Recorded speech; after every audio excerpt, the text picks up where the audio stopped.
یہ چلانا ہے یا ہم نے بند کمروں میں بیٹھ کر فیصلے کر کے اس ملک کو اس مقام تک پہنچانا ہے جہاں پر یہ آج پہنچ چکا ہے. یہ کام تو سیاسی جماعتوں کا ہے کہ اس ملک کی عوام کو, اس ملک کے لوگوں کو آپس میں جوڑ کر رکھیں. لیکن سیاسی جماعتوں کو آج ایک دوسرے کے اوپر الزام لگانے سے, ایک دوسرے کے اوپر تہمت لگانے سے, ایک دوسرے کو گالی دینے سے فرصت ہی نہیں. تو عوام کے ایشوز کے اوپر جو سیاست ہے وہ آج کہاں ہے؟ یہی وجوہات تھیں کہ جن وجوہات کی بنا پر ہم نے یہ سوچا کہ جہاں پر اس ملک کی معیشت کا دیوالیہ ہو رہا ہے وہاں پر اس ملک کی سیاست کا بھی دیوالیہ ہو چکا ہے. ہمیں اس ملک کو اسٹیبلشمنٹ کے رول کو کھل کر ڈسکس کرنا پڑے گا. ہم اس ملک کو مزید ایز اے سیکیورٹی سٹیٹ نہیں چلا سکتے جس طریقے سے ہم نے پچھلی کئی دہائیوں سے اس ملک کو چلاتے آئے ہیں. ہمیں اس ملک کے اندر, اپنے معاشرے کے اندر مذہب کی جگہ بھی ڈھونڈنی ہوگی. اگر 1930 کے اندر علامہ اقبال صاحب ریکنسٹرکشن آف ریلیجس تھاٹ کی بات کر سکتے ہیں تو ہم آج وہی گفتگو دوبارہ کیوں نہیں کر سکتے؟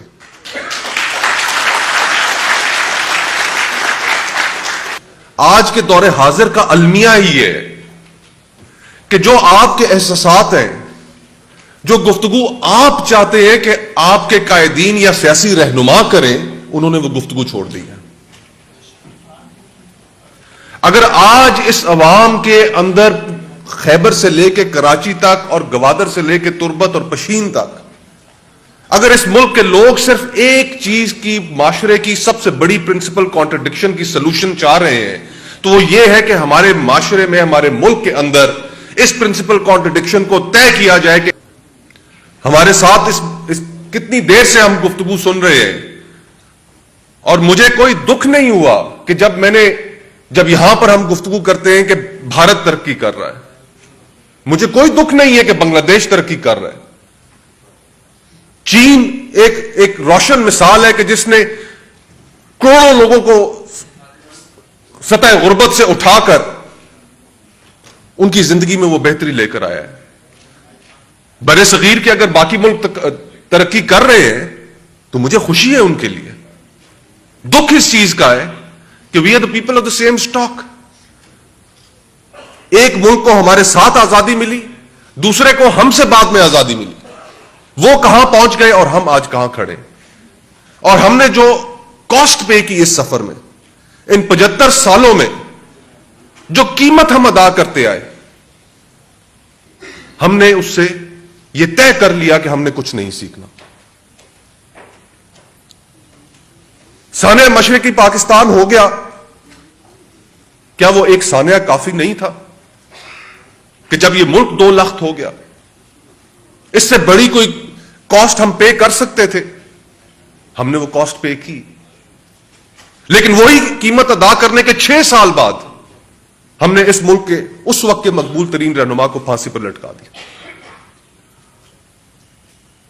اور پھر اس کے بعد جو سلسلہ ایک جاری رہا اس میں ہم نے جمہوریت کو نہیں پنپنے دیا.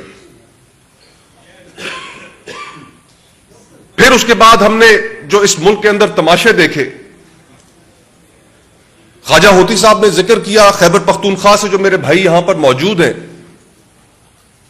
جو دہشت گردی کے خلاف جنگ کے اندر جو ہزاروں قربانیاں ہم دے بیٹھے. 80,000 کا فگر جب ہم یہ کہتے ہیں, اپنے منہ سے یہ لفظ ادا کرتے ہیں کہ اس دہشت گردی کے خلاف جنگ میں ہم نے 80,000 قربانیاں دیں, شہادتیں دیں, وہ 80,000 خاندان ہیں. اور اتنی بڑی قربانی دینے کے بعد کہ جہاں پر سانحہ APS گزر چکا ہو. ابھی چند ہفتے پہلے جو سانحہ ہوا جس میں ایک خودکش دھماکہ ہوا جس میں پولیس کے 100 کے قریب اہلکار شہید ہوئے, تو ہمارے اوپر کیا کچھ نہیں گزر گیا, کیا کیا قیمت ہم نے ادا نہیں کی. تو عوام کے ایشوز کے اوپر جو سیاست ہے وہ آج کہاں ہے؟ یہی وجوہات تھیں کہ جن وجوہات کی بنا پر ہم نے یہ سوچا کہ جہاں پر اس ملک کی معیشت کا دیوالیہ ہو رہا ہے وہاں پر اس ملک کی سیاست کا بھی دیوالیہ ہو چکا ہے. اور اگر ہم بہت جلد کسی ایک پلیٹ فارم پر اکٹھے ہو کر ہم نے اس ملک کی عوام کی, اس ملک کے لوگوں کی اس جانب توجہ نہ دلائی